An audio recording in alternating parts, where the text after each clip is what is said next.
Dahil muna tayo kung saan maraming patay. Right!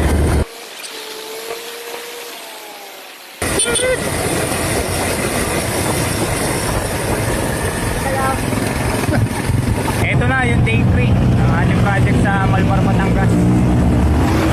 Punta na tayo. Bali, nasa unahan natin si Pare Ricky at si Busimak. Ito na mga boss, nakapasok na tayo sa kanto. Malapit na tayo sa ating project. Konting takbo na lang. Dahil muna tayo kung saan maraming patay. Parang maraming patay dito.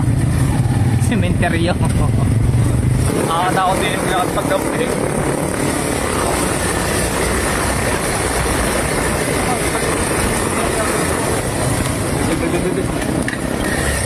Ito nga pala ay sa Bagong Puok, Malmar, Batangas. Halos karatig lang ng Lima. Grabe, lawak na sakop ng Lima. Kumpayay! Kumpayay! Kita pa kami ng kasamahan. Ganda ng kumpayay. Bangkay Bitaw yun, tsaka sa Kuya Jose. Hindi mo damay. Namin tamay. Impound. Alam mo na, pag ginahulog din yan. Ano ito?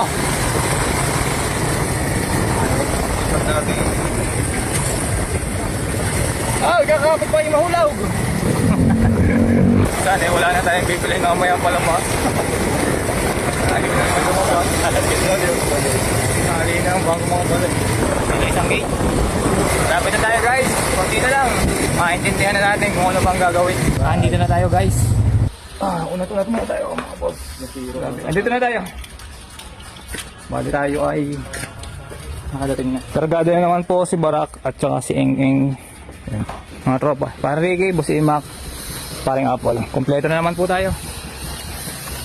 So bali medyo malungkot yung mga tropa. Ang mga mukha ay hindi na halos may pinta. Hindi na makakagawa. Hindi, nakakangiti naman.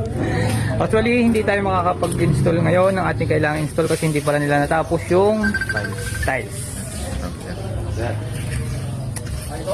Pambukas pa daw, pambukas pa.